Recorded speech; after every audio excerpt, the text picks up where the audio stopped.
Thanks so much for attending today. We've recently been presented with a number of questions on combining jurisdictions and protections and how that interplays with tax savings. So we decided to come up with a presentation on it. The agenda will be more of an overview, so that the idea would be that we have a lot of CPAs on the line. For instance, you would pick up on red flags and issues that come up in day-to-day practice.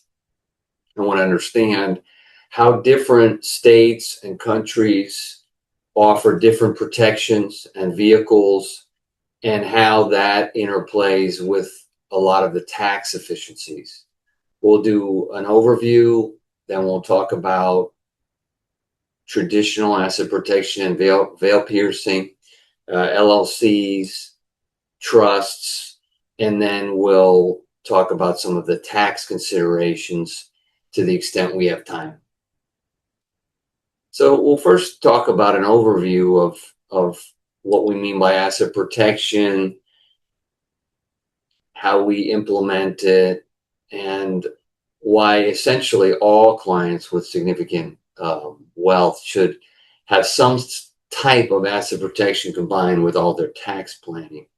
Essentially, when someone becomes subject to litigation, we want to ensure, or go as far as we can to ensure, that they're not a target or exposed on the asset side. So to the extent we can, depending on where they live, what vehicles and tools are available to them, we don't want them to be a target in litigation or be totally exposed in litigation, while at the same time combining protections and keeping the tax liabilities on the income and the estate side as low as possible. In general, we use 4 asset protection vehicles, really is what it comes down to. Titling, which means essentially that we take an asset into ownership via individual titling in an entity, titling by spouses, depending on the jurisdiction. We can do joint titling. We use exemptions, which are assets that are exempt from creditors. In Florida, for instance, we have significant exemptions for deferred compensation plans, for annuities, life insurance valuation and payment, as well as for the homestead.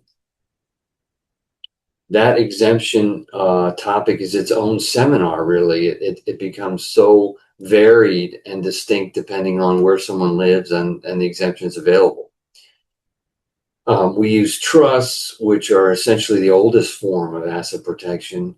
Trusts are very interesting because in the 1500s, what happened was people with significant assets could divide title to those assets. In other words, dad could put assets with a trustee, a trusted person, to hold legal title to those assets for the benefit of, for instance, a child. So what we did was we divided title between legal title, which is management of the asset, and benefit from the asset, beneficial title. If someone sues the owner of the legal title, there's nothing that the owner of legal title can provide to that plaintiff. They just manage the asset, essentially. They control when that asset is being distributed, etc. If someone sues the beneficiary, because title's been divided, if properly drafted, that beneficiary has no ability to reach the asset. Only when the trustee agrees may that beneficiary benefit from the asset, creating the trust fund baby. There's just nothing you can get from the trust fund baby, essentially. And then we use entities, essentially business entities, which have really become, gone from corporations and partnerships and limited partnerships, etc., to we've kind of landed on an LLC, which tends to incorporate most of the benefits of both the corporation and partnership the question becomes then, well, which LLC should we use?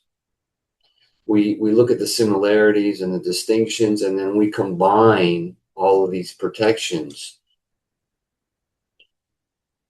with titling. For instance, I had mentioned tenancy by the entireties.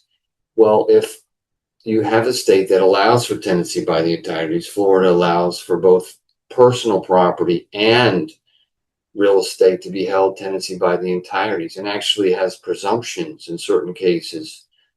If husband and wife take real estate, for instance, by together, they're assumed tenancy by the entireties. You can break that because the tenancy by the entireties actually has a number of tenants that you have to follow to be entitled to that protection, which is another hour seminar. But essentially, you want to try to follow those tenants, qualify, and then if you hold tenancy by the entireties, a creditor of one spouse cannot break the entireties and cannot reach assets titled tenancy by the entireties. It's derived from the idea that dad would give to daughter before women could hold title by the entireties. And so instead of giving to son-in-law who could take off, it was given to daughter and son-in-law by the entireties and could not be taken by one spouse. Examples with exemptions, I had mentioned the homestead, insurance, deferred compensation. One thing to be careful with when we integrate all of this planning is that depending on the domicile where the client is located, the exemptions vary wildly. For instance, in Florida, life insurance benefits the insured. So if the insured doesn't own the policy, right? So if you've got two business owners, each insuring the other, just in case something happens, there's a payout so we can continue the business. The cash value of that policy is not owned by the insured and it's not protected. Something very few people in Florida understand. And of course, the flip side is in Florida, we've got the homestead, we've got the OJ rule. So if you own your homestead and you live there, no one can take it from you, even except your lender. If there's a mortgage on the property, they can take it. But what happens is no one can take it, even if you're in fraudulent transfer territory. So if you owe a big debt, but you have cash and you drop that cash into a homestead, you move into that house, or you pay off your mortgage, the money's not available. And then, of course, we have trusts, which we integrate with LLCs.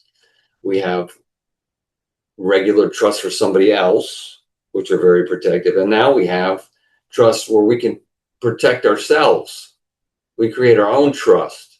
This started offshore with the foreign trust and has spilled over to 21 states in the US where you can create your own trust for yourself as long as you follow the rules. Those are called domestic asset protection trusts. We'll go through some of that detail later. And then, of course, the entities, we have LLCs, which have inside and outside protection, which we'll go through as well. Which LLC should I use? When should I use it? And with what other vehicle should I use it? This is more detail on some of the titling. For instance, the single member issue, which we'll go through. Well, many states, including Florida, really, the single member has become very weak in Florida, single member LLC. What do we do? I mean, what do we do if, in fact, we can't do tenancy by the entireties? If we can add the kids as trusts to the LLC, we should do that to create a multi-member LLC. But what if the single parent gets sued? That LLC ownership interest can still be liened. Well, maybe we put a trust on top. And then we can go through fraudulent transfer. That of course, is a very involved topic. But what happens with fraudulent transfer in general is that if the client is being sued or there's an error that's occurred that can create liability, the client just can't take everything and run away, except for the homestead in Florida. And we'll go through that and the implications. It really limits asset protection. Traditional veil piercing is kind of a segue into asset protection. This is why people create corporations. There's no reason to open a business. For instance, we've got a lot of CPAs in the line who are very aware of that. In your own name, you're liable for everything as a sole proprietor. You open it in a corporation. So what goes on in the corporation, as long as it's essentially in good faith, you're pretty much not liable for, unless the owner of the corporation is signed for that liability with an individual guarantee. So essentially we have the corporate veil. That's the internal corporate veil. What happens inside stays inside. That was upheld in a number of cases that related to that Dania highlight case, where a guy parking cars with a Dania highlight tag was sued.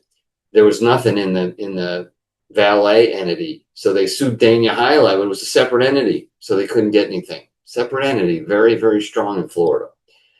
Essentially, in order to break through, pierce the veil, you're a client of the LLC or the corp, and you want to get through to the assets of the owner. You want to get through. Very hard in Florida. Very hard in most states. Florida is particularly hard because you have to completely control the entity, and you have to use it for an improper purpose, which is very uncommon.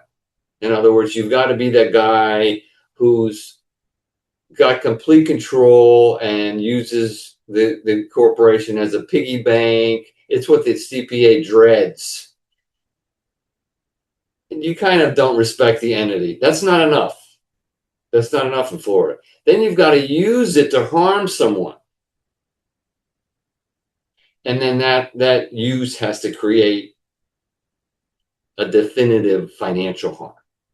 And if those three elements are proven, you may have a piercing the veil claim, where you're a client, you're a patient, you're whatever, and you want to break through the corporate veil into, well, I want to get to what the holding company has or what the shareholder has. Very difficult in Florida. One interesting aspect is that the improper purpose, that idea has developed over the last few years, has expanded. In other words, the issue has become more of a liquidation issue, where you had a lot of abuse of the liquidation, where you'd have a lot of assets inside an entity which was being sued or knew it would be sued or had some kind of a debt, and the assets would be liquidated out to the shareholders, and the shareholders would claim, no, you can't pierce the veil. We've got all the assets. You can't do that. You can't do that. You couldn't really do it before, but now it's clear that that's a piercing the veil claim, not just a fraudulent transfer claim.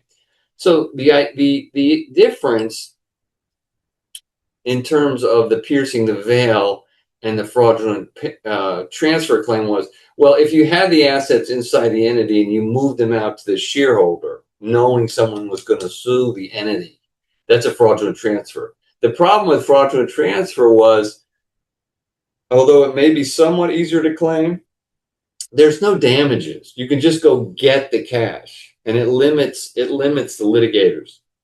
But now the last few cases, Molino's case, essentially get into the idea that that's an improper purpose for the entity. So be careful with this idea where someone's got cash in the company and distributes the cash, either knowing or substantial knowledge that they've done something wrong. There's a creditor of the entity and the cash is leaving. Well, it's not just a fraudulent transfer. It may be improper purpose and misuse of that entity, which is going to create damages. So there's more than just the claim at issue. There's the damages and all the costs. It's just something to keep in mind. It doesn't come up that much. Most people are afraid to liquidate like that, but obviously it does happen.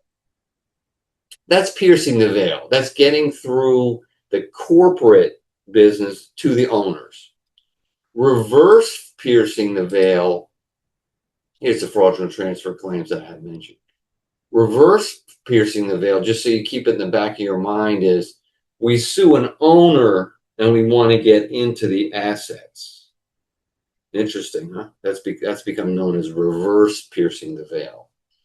Of course, on piercing the veil, we have professional statutes, we've got wage and hour violations, we've got all kinds of tax provisions on withholding tax, etc., where owners are liable. There's an immediate piercing the veil, but those are pretty limited. To avoid piercing the veil, obviously you have to run it as a business, be very consistent, no immediate liquidations, no cash transfers in light of pending litigation. That's essentially how you avoid it, as most of the CPAs are aware.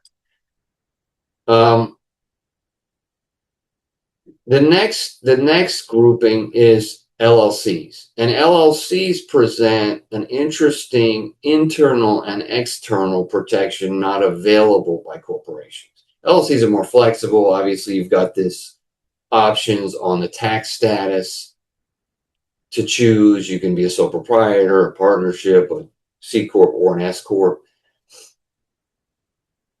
What's really interesting about LLCs is, like corporations, they provide for the inside asset protection, which is this idea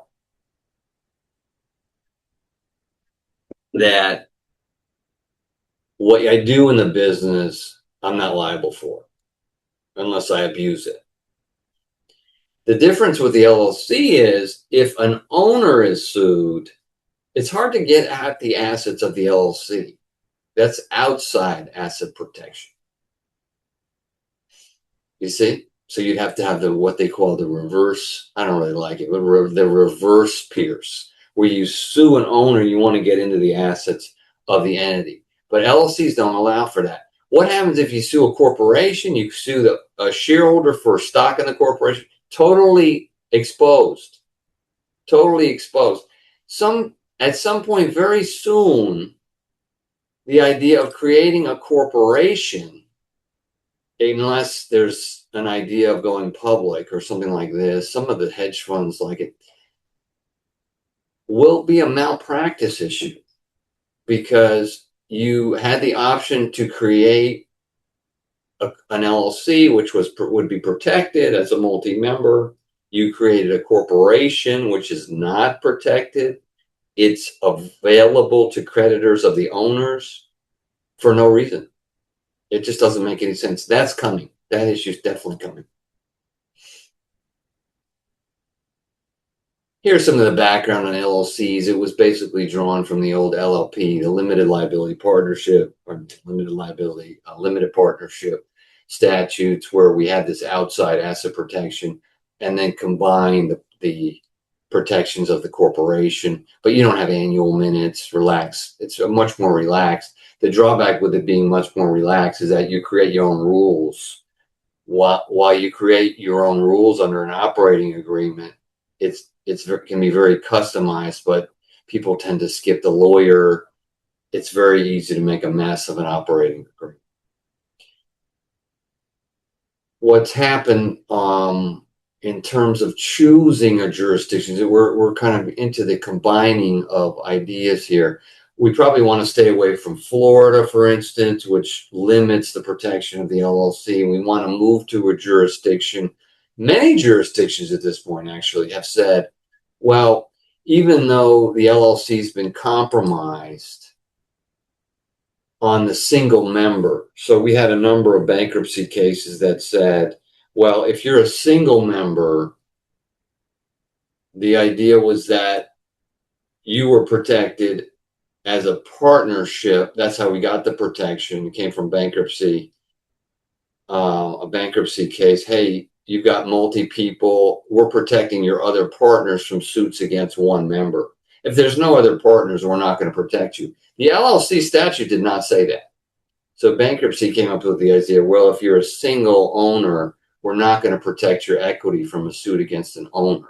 And therefore, then they can get into the LLC. That's kind of where it's developed. So we're constantly looking for both jurisdictions that say, no, even if you're a single member, you're protected. Your equity is protected if you're sued. Many states have done that. Nevada, Delaware, Alaska. They protected the single member LLC. Florida has not protected the single member LLC. So we want to protect, if we have a single member and we just can't get around it, we will probably want to choose a jurisdiction that protects a single member LLC. We get a lot of this choice of law stuff from this internal affairs doctrine, which says one state will protect the internal affairs of another state. Does that mean that if someone in Florida uses a single member LLC in Delaware, that Delaware law will be respected? It's probably supposed to mean that, but it hasn't worked out exactly that way. This is how we mix jurisdictions and tools to best suit the client. Here's a few examples. Here are a few examples of essentially some of the asset protection planning gone badly. For instance, in this Wells Fargo case, this Sabrina Barber created several LLCs, one even offshore, but what we got out of it was when you have a fraudulent transfer claim, she was subject to a number of bank defaults in the essentially the financial crisis associated with real estate in Florida. And the court actually, they said, well, that's great that you've created this protective offshore LLC, but what we're going to do is call it a Florida LLC and take it. Florida doesn't protect the single member. We're going to go ahead and take it. The case really was a fraudulent transfer case where you went and got the stock from her and then took the assets. She left the assets in Florida. But it's just an idea of how far the courts will go to take your equity in an LLC. This was a single member. If they think you're a bad actor, if you're operating on a fraudulent transfer basis, in JP Morgan we kind of learn, let's set up the LLC in a jurisdiction that's protective. If let's say it's a single member LLC, Colorado's somewhat protective. And because if we don't have a fraudulent transfer and we have a regular litigation, what's probably going to happen if the case is heard in the jurisdiction where the LLC was formed, the court will likely protect it. In the JP Morgan case, the actual collection action was filed. I have no idea why they did this. The original case was in, I want to say Arizona. The collection case was in Colorado, but the LLC was formed in Colorado. So the plaintiff had to sue in the jurisdiction where the LLC was formed, which was pretty protective, and they failed.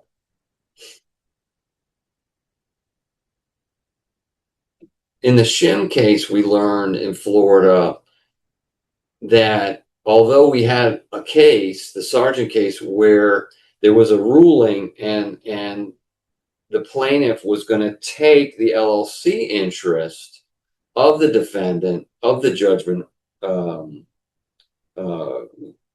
basically the defendant owing the judgment. They were going to take the LLC interest, which was Dominican Republic and United Arab Emirates.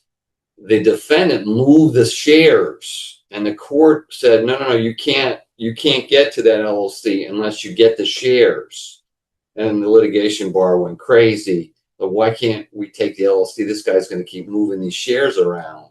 And so we got the Shim case, which is a similar judgment holder against the defendant. Shim says, no, I moved it to an asset in Korea.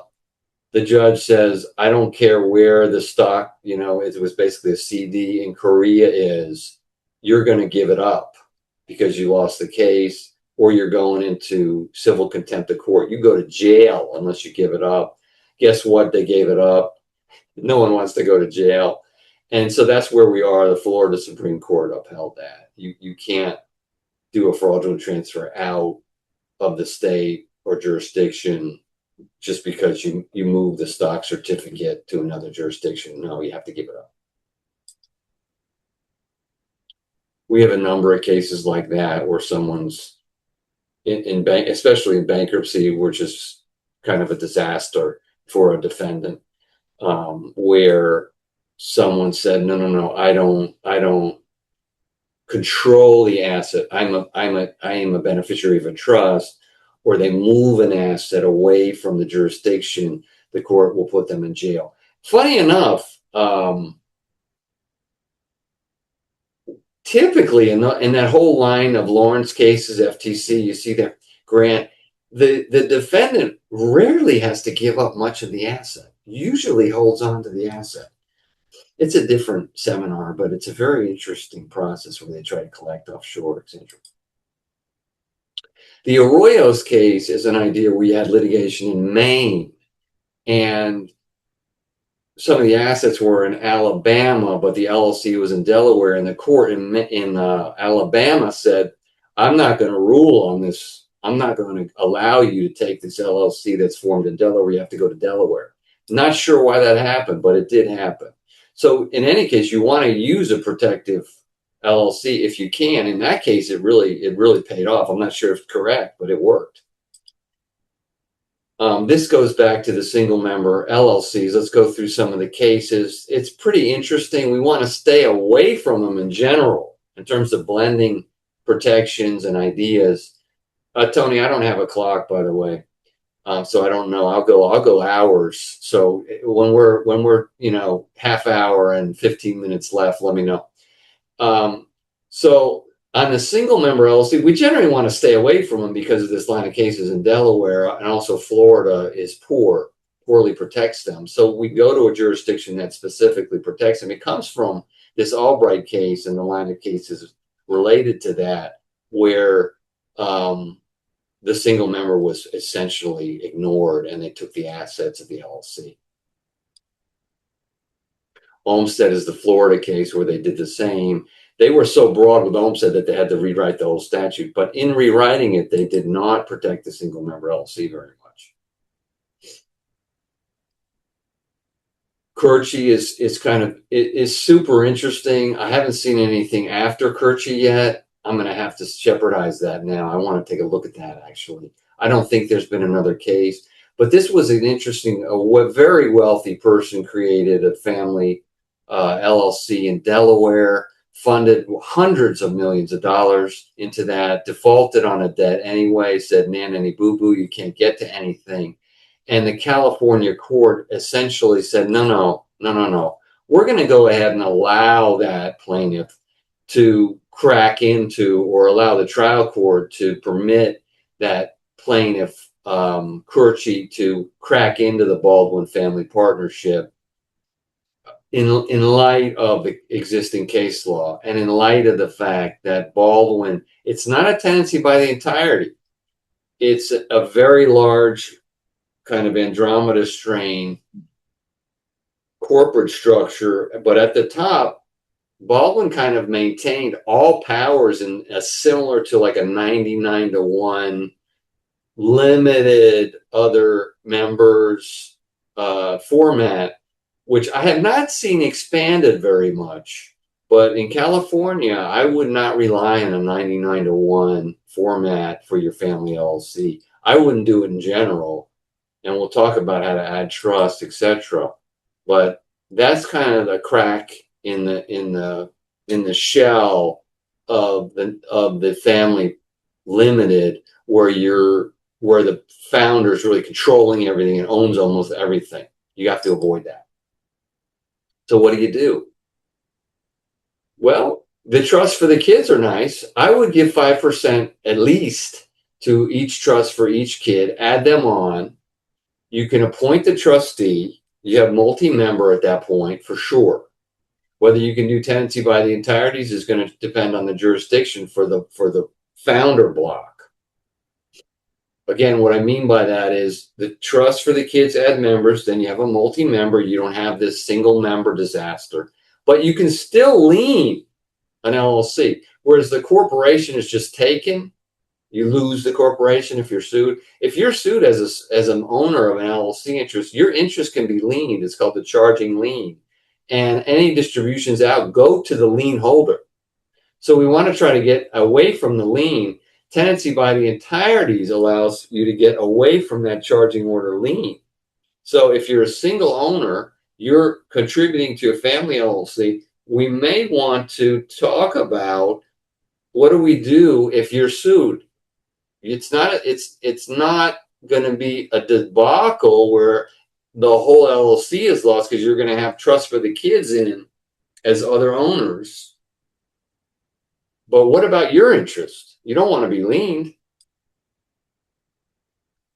This is some information on offshore options. If you're going to have assets offshore, if you're going to use a foreign trust, a lot of times we divide assets in LLCs offshore. It's a very protective entity. I had a hand in drafting the fraudulent transfers, some of the protective portions of the Nevis LLC. It's very, very strong. But we essentially do it if you're going to keep assets offshore. And so if we have a single, essentially parent who's very wealthy, we want to lock up the assets. We don't want to give up management control of the assets, right? But we don't want to be liened if that single parent gets into litigation. Let's put a trust on top of it. Well, how do we do that? We call it an asset protection trust. We talked about the origin of trusts. We divide title. We pick a trustee. The trustee sued, no assets are available. The beneficiary sued, no assets are available. But historically, you had to create the trust for someone else. If you create the trust for the kid, then the kid's protected, the trustee's protected. Most of the statute did not allow you to create a trust for yourself and hey, if I'm sued, I'm protected. Florida specifically doesn't allow it. We've got a number of types of trusts. Every week someone comes in with a revocable trust and claims that they're protected. Revocable trusts are like a fancy will, guys. They don't protect anything. And then we have irrevocable trusts, or the protective vehicle that we're talking about. Self-settled is this idea in 21 states where I create a trust for myself. So I'm going to create a family holder. Only in 21 states allow that. I've got to go to one of those states. I like Nevada, South Dakota, because there are exceptions to some of the collection actions. They are allowed in certain states. Nevada and South Dakota are very limited collection actions. So where I have this family holder, I've got the single parent with the bulk of the equity still subject to lien. Let's put it under an asset protection trust. There's a number of cases. We have to use a trustee in that jurisdiction. We want to create a connection between typically the founder and that Nevada or South Dakota Asset Protection Trust. There are a number of cases. It is largely untested. Here's the thing. The statutes are very protective, and there are some good cases. If you don't use it, you're going to get liened. So it should be considered in any case. It's been used in abusive, like this. If it's abused, it's going to get broken.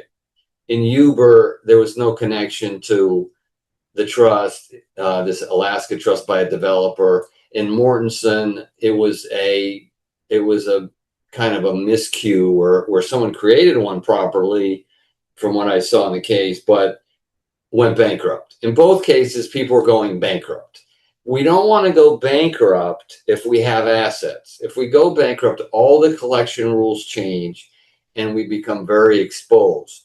In Huber, we had this idea where the court said, no, it violates public policy for Huber to be in Washington. All the assets are in Washington, all the families in Washington, whatever. So the court said, no, we're just going to call it a Washington trust. Washington doesn't allow self-settled trusts. We take all the assets. In Mortensen, he had passed the statute of limitation on fraudulent transfer, filed bankruptcy, created a new statute of limitation, lost the assets. Not great idea to go bankrupt. But in general, if we've got a sunny day, we create a family holder, we've got trust for the kids, and we don't have a spouse. We recommend a self-settled asset protection trust on top of the single member owner. Gary, would you like to take a question? Sure. Okay, this question is from Jonathan. So the question is, John owns a single member Florida LLC. He creates a Wyoming holding company to own 90% of the Florida LLC. He is the sole owner of the Wyoming company.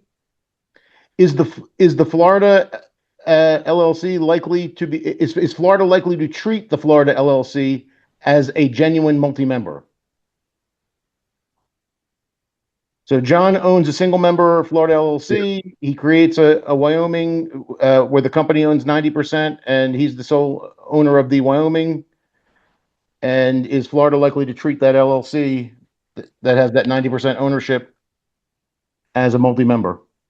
Yeah. So John is going to probably be the test case similar to Kirchie. So Kirchie was actually more protective facts. John's is just a sham. This is sold day in and day out to people who online subscribe to this idea that they can do whatever they want. It just hasn't panned out in the courts. The courts see that it doesn't mean anything. What's interesting about Wyoming is that you've got a lot of online sales of Wyoming LLCs, for instance, that we've seen that we've had to clean up. There's negative case law in Wyoming about single member LLCs that people are still doing it because they don't know that, and they're being sold these things. No, I think it's a sham. I think it's a single member. And I think you may run into, from when I last looked at it, the Green Hunter case, which kind of chips away at the Wyoming single member protection. Now, if Nathan instead created a family entity, let's say in Delaware, I would stay away from Wyoming because of that negative case law. That's just me. In Delaware, which is also, what's the word? Anonymous. Wyoming is not. It's sold as anonymous. Wyoming is not anonymous. We'd create a holding company. Nathan is the owner of, let's say, 80%. His kids own 10% in trusts. And what we do, because Nathan can be sued and liened on that Delaware multi-member, we put Nathan's interest into a Nevada asset protection trust. We have a Nevada trustee. We might buy some property in Nevada. And now we have a legitimate defense if Nathan's sued to not have his interest liened. Right now Nathan is completely liened out. There's nothing stopping a lien at all, and likely will be foreclosed out depending on what state he gets sued in. So no, I would not prescribe these kind of online, just hack it together formats. Thank you for that. Let's continue with the presentation. Yeah. Okay. Well, how much time left on? We have 20 minutes.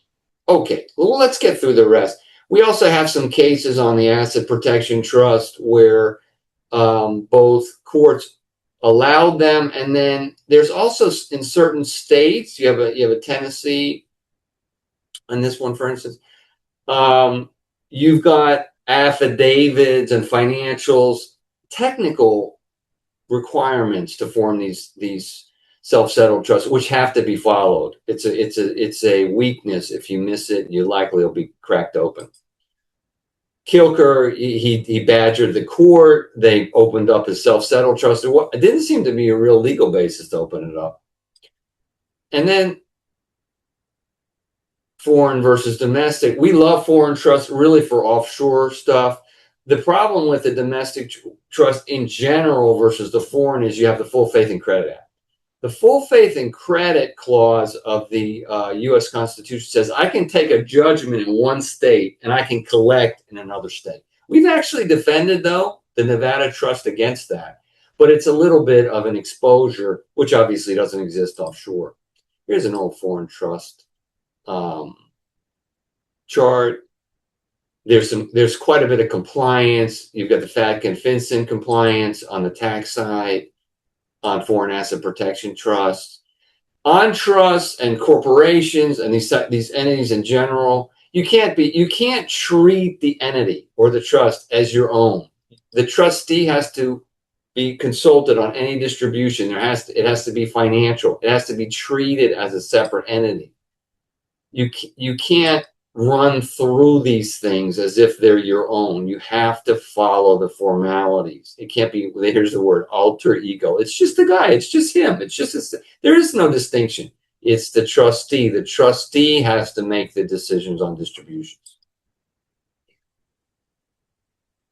We wanted to make sure in the last 15 or 20 minutes that you had some tax background on the options associated with how these LLCs and trusts are combined. We have a lot of CPAs on the line, so I don't mean to bore you. I'll just go through it for 10 or 15 minutes. Obviously, the LLC is where we're at. The LLC is more protective than the corporation, and you get all the you get all of the flexibility of the tax side. You can be a sole proprietor for tax purposes. You can be a corporation, multi-member, you can be a partnership. You just check the box, essentially. Now, there was that case, I rarely mention this, but because Nathan mentioned the Wyoming, there was that case in Wyoming where the judge actually conflated. It's the only one I know of, actually, where the judge conflated the idea of being a disregarded LLC with being disregarded for protective purposes. They're not related. They're not related. The tax is a tax election. It does not relate to the state protections. I believe that was an error in Wyoming, but I just stay away from Wyoming. So it is very flexible. It's a check. You can create your tax status. This is more of that. Now, on the investment side, it's pretty straightforward. We usually go partnership or single member, disregarded. On the business side, it's more of a CPA decision. What kind of income are you going to make? Who's going to own it? Is it going to be a laddered entity? We may be an S corp. We may be a C now. I mean, for years and years of practice, I've been doing this 33 years. You wanted to stay away from C because you had 2 layers of tax. The tax rate was lowered. Now it's kind of a decision. Do I get the benefits if I am an S? We have a credit now if you're an S, but not if you're professional. Lawyers, unfortunately, don't get that credit. We go S, we don't get the credit back. Do we go C with the lowered rate? If we're in construction, a lot of times we have to go C because of the bonding. That's all available to LLCs. You can do whatever you want, essentially. The only drawback to LLCs essentially is if you think you're going to go public. A lot of times we stay away from the partnership because of the self-employment tax. If we have salaries in an active business, we can often save a little tax rather than being mandatory self-employment where we're forced to withhold on a certain amount of the taxable income of the partnership. That's kind of a income taxi side. On the estate tax side, we handle a lot of this work. There are a few CPA groups that also we work with that understand the estate tax side, the options, how the different entities and jurisdictions interrelate. It can become very complicated, but it's what we do every day. We take a look at both domestic people and foreign people. And we take a look at people going from being a domestic person to a foreign person. It's called expatriation. after we wake people up after they pass out, when they realize that if they actually leave the country and give up U.S. tax status, there's an exit tax. A lot of Americans that don't understand you actually are taxed if you leave the country permanently. Anyway, on the estate tax, there's a huge unified credit now. It's 15 million per spouse, and you don't have to report until you give 19 million on each gift. You can give gifts to people unless you give above 19 million, you don't have to report. This is all about the general gift tax and how it works. Essentially, you've got this unified huge credit, and to the extent you exceed the 19, it chips away at the unified credit. We deal with very wealthy people, so a lot of times we're moving very large blocks of assets. We try to get a discount on those assets so we can get them under the 15 million or 30 million husband and wife. And then once they're out, they're out. They're out. We didn't go the Canadian route. Once they're out, once you move these assets out into trust, they're out forever. Essentially, they're out forever. There's no more generational tax. There's no more estate tax. There's no more nothing. And a lot of times we can get these assets out and retain the income, which really reduces the value of the asset. So if we're going to move 40 million out, maybe we can get it down to a $20 million asset. Mom and dad keep the 200,000 a month that they need to survive. And we've gotten everything out. There's no estate tax, and there never will be. Do you have any questions on that? I know the CPAs love that. There's some very interesting pieces that we deal with a lot on whether you're a U.S. person or a foreign person, etc. Estate tax differs from income tax. A lot of times we're dealing with people coming in and they think the income tax operates like the estate. They say, well, I haven't been here half a year. I stay out 100, I'm not here more than 120 days. That's not related to the estate tax. If you arrive, no matter how long you're here and you intend to stay, you're subject to estate tax in the U.S. If you don't do that, you only get a $60,000 exemption. So it's one or the other. If you do that, you get the full 15 million. If you don't do that, you better plan because you've got assets here. You're not a U.S. person, and you only get $60,000 credit. So here's the income tax again for foreign people. There are exceptions. But essentially, the idea is you have to create an offshore entity, and that offshore entity holds assets in the U.S. Once you do that and you filed as essentially a C Corp, you're not subject to estate tax on that offshore entity if you die with it and you're not a U.S. person. On the estate tax side, right? If you're not, if you're here, you've got the 15 million. If you're not a U.S. person, again, you create the foreign entity. There are exceptions, but in general, apart from some portfolio debt and certain things, bank deposits, you create the foreign blocker. And you're done. If you are a U.S. person, you have to do your estate tax planning. You have to create your family entity. You have to make your gifts and retain your income. We can use the family entity, by the way, which is this asset protection vehicle, to create significant discounts and gifts. Even if you don't retain significant income, we can get a lot of gifts out. This is more international estate tax work, which we do a huge amount of. Sometimes you get some interesting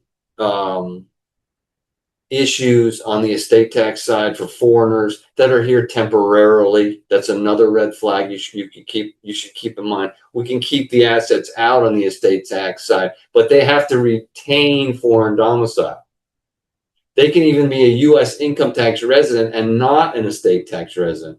But when they slip over and they're U.S., the U.S. taxes them on their whole estate worldwide. So for these very, very wealthy people, that's a huge issue. This is some of the foreign trust issues. You have a foreign trust if a court doesn't control it and you don't have a U.S. person managing. If a U.S. court can't control it, or you've got a foreign trustee, it's a foreign trust. And then you've got all your compliance issues. If a U.S. person creates a foreign trust, assets go in to that foreign trust.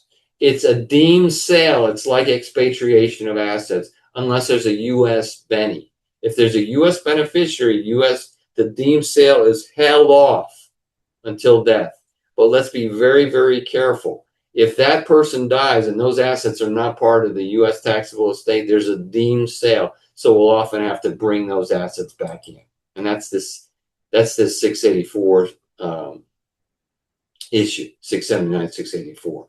And some of the it's not applicable to people that are offshore. If they come in less than 5 years after funding a foreign trust, they're treated as U.S. So it's got its own set of tax issues, and they can't get back out a lot of times without triggering that deemed sale. It's interesting. It's something you should keep an eye out for if it comes up in your practice. There's your 5-year rule. And this is, again, estate and gifts, graduated rates. This is a trust, how our trusts are taxed if they're non-grantor as foreign people. They're taxed as foreign people. If they're grantor, which is typically the case, if you've got a U.S. grantor, it's just disregarded. Gary, we have 5 minutes left. I just want to leave some time for questions. Yeah, if any of you have any questions, we want to make sure. We've got treaties. Treaties will change everything depending on the format. We've got compliance. If you have a foreign trust, you've got to get this Form 3520 form. Trustee, the bennies, everybody have to file it. And you have your compliance, which I mentioned, the FATCA, and the FinCEN forms if you're U.S. with foreign assets. And there's our information.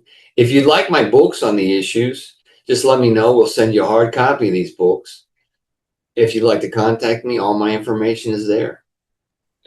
Gary, we have someone with their hand up, so I'm going to allow them to talk. Michael, okay. Go ahead. I've just unmuted you.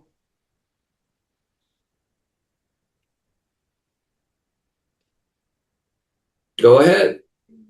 Hey, Gary, Michael here. Quick question. You mentioned the anonymity of Wyoming, that they sell it as if it's anonymous, but in fact, yeah.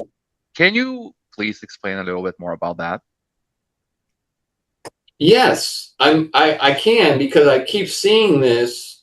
This poor people are duped into these Wyoming entities. The last 2 or 3 that I've seen, essentially, when you don't quote me on this because I'm not, I've gotten away from Wyoming, but essentially what happens in practical terms is when you apply for the LLC, you have to include information, right? When you file your articles. And what's happened with these Wyoming registered agents and Wyoming organizers or whatever they are, is they'll say, oh, I'm the manager, or I'm the this, or that, and they'll include their name there. Right? I don't know if you've done this, right? So they're not the manager. They're not the manager. The client's the manager, or the client's holding LLC is the manager. And that information is recorded in Wyoming publicly. That's not, and in Delaware, that's not the case. The Delaware LLC does not require essentially anything but the registered agent and the authorized person to file the articles.